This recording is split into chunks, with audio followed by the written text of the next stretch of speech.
Yang udah kami ikuti. Artinya berbeda pendapat.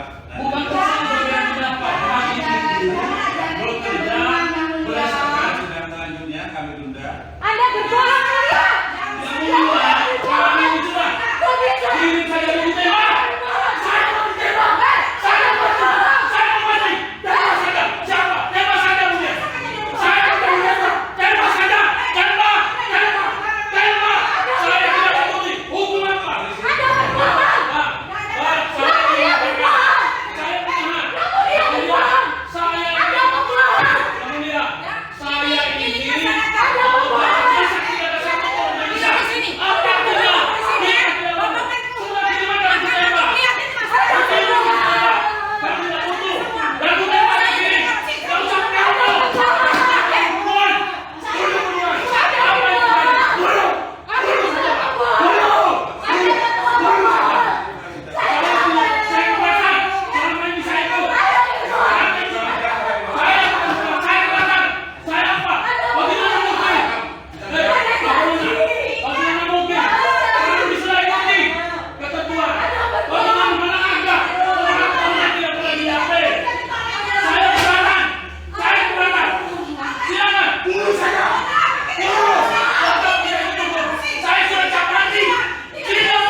Bagaimana bisa? Jadi ketua.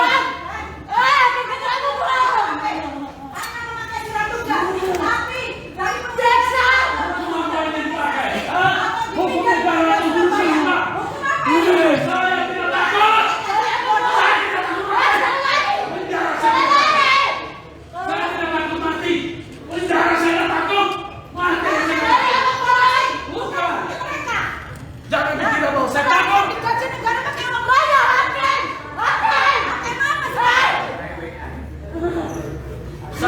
Saya keberatan.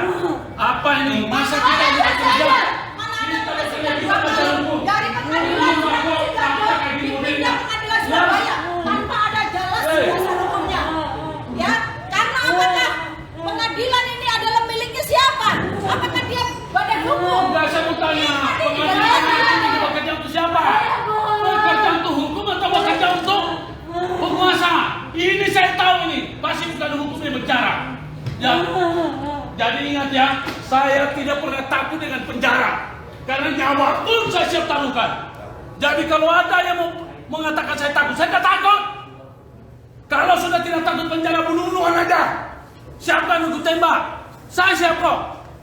Saya siap. Ya, ini Mana hakim ketua? Hakim ketua berjanji. Hakim ketua berapa? Hakim ketua berjanji. Putusan selang akan memberikan kita kesempatan. Karena di dalam sejarah kita bicara pidana tidak ada namanya delik aduan menggunakan surat tugas.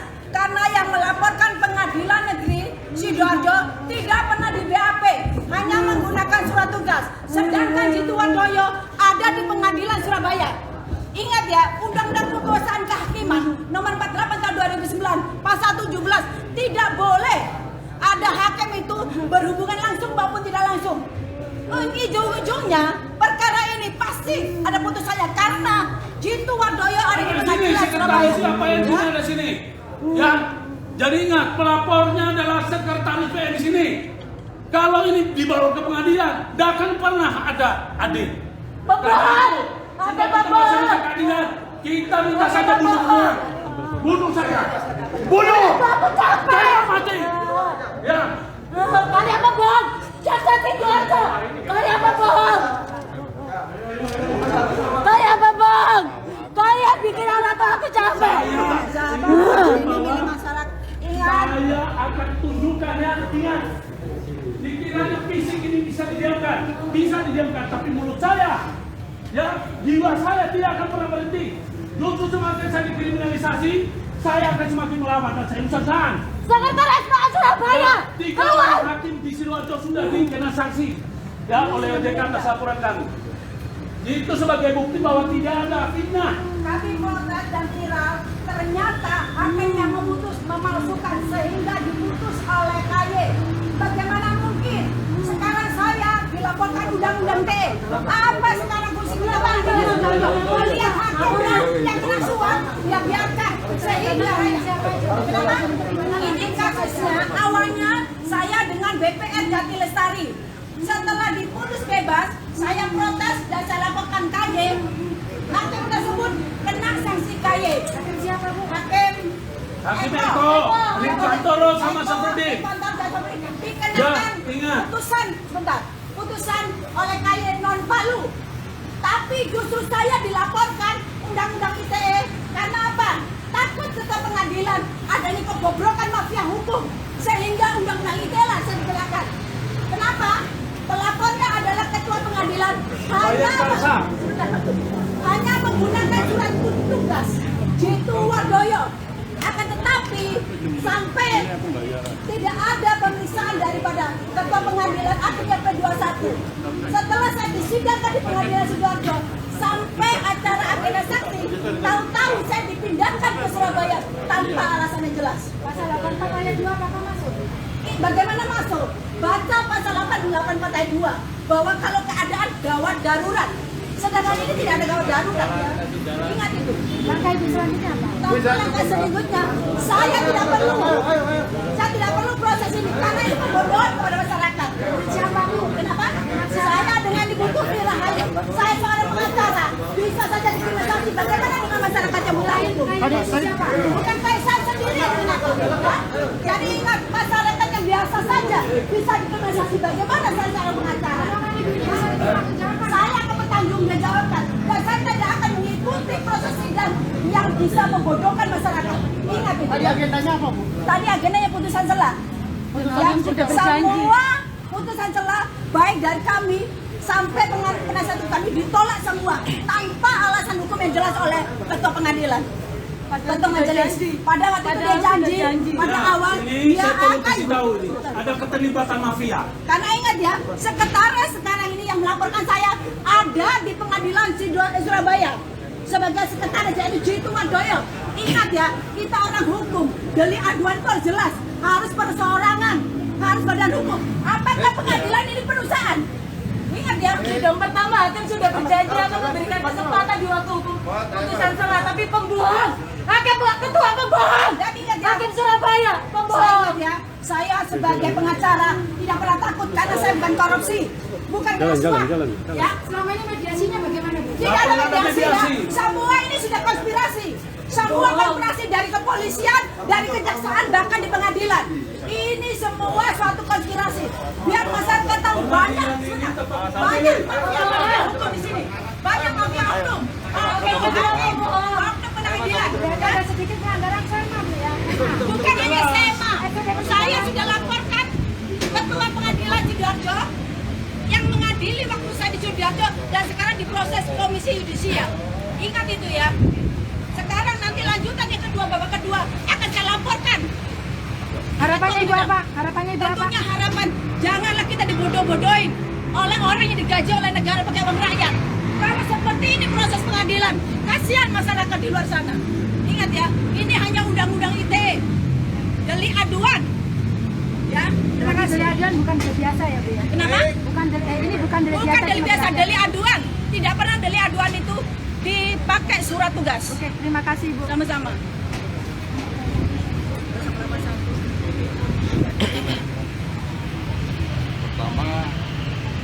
pasti putusan sela telah dibacakan oleh majelis hakim yang menangani dan menyidangkan perkara ini dengan menyatakan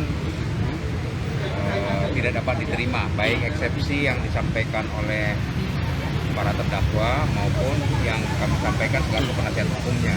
Pertimbangannya apa? Ya, Pertimbangannya apa diterima?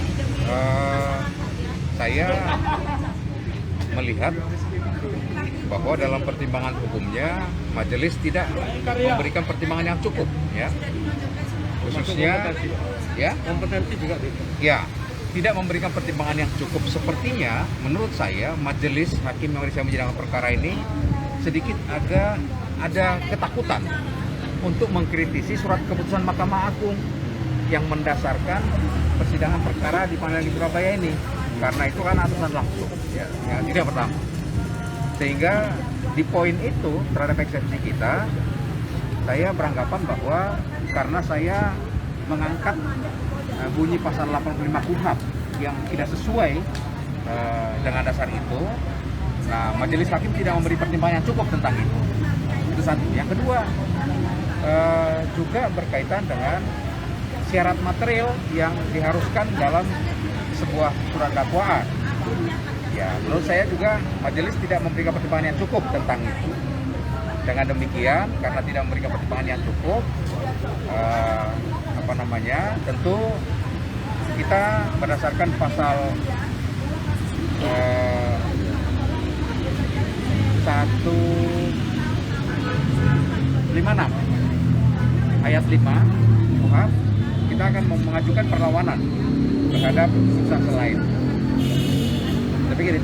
Bisa disampaikan kan bentuk perlawanan itu? Perlawanan itu yang dijamin undang-undang. Perlawanan itu ya kita ajukan bersama-sama dengan pokok perkara juga bisa. Sekarang juga kita ajukan seperti di dalam KUHP itu terhadap putusan akhir upaya hukumnya banding atau kasasi. Terhadap putusan sela kita dibenarkan oleh KUHP untuk mengajukan perlawanan. Dijamin undang-undang itu. Ya? Itu masa temponya berapa hari, Bang? Dari putusan jalan? Nggak ada masa tempo ya? Ya. Tapi segeralah kita pasti ajukan. Ya. Pada kesempatan pertama kita pasti ajukan. Oke, makasih Bang. Oke. Pak Gondol tambahkan sedikit ya Pak? Ya, jadi gini, kita keberatan karena tidak ada satupun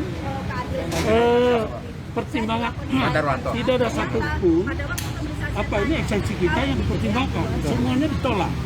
Nah kalau semuanya ditolak berarti kita ini bukan orang hukum.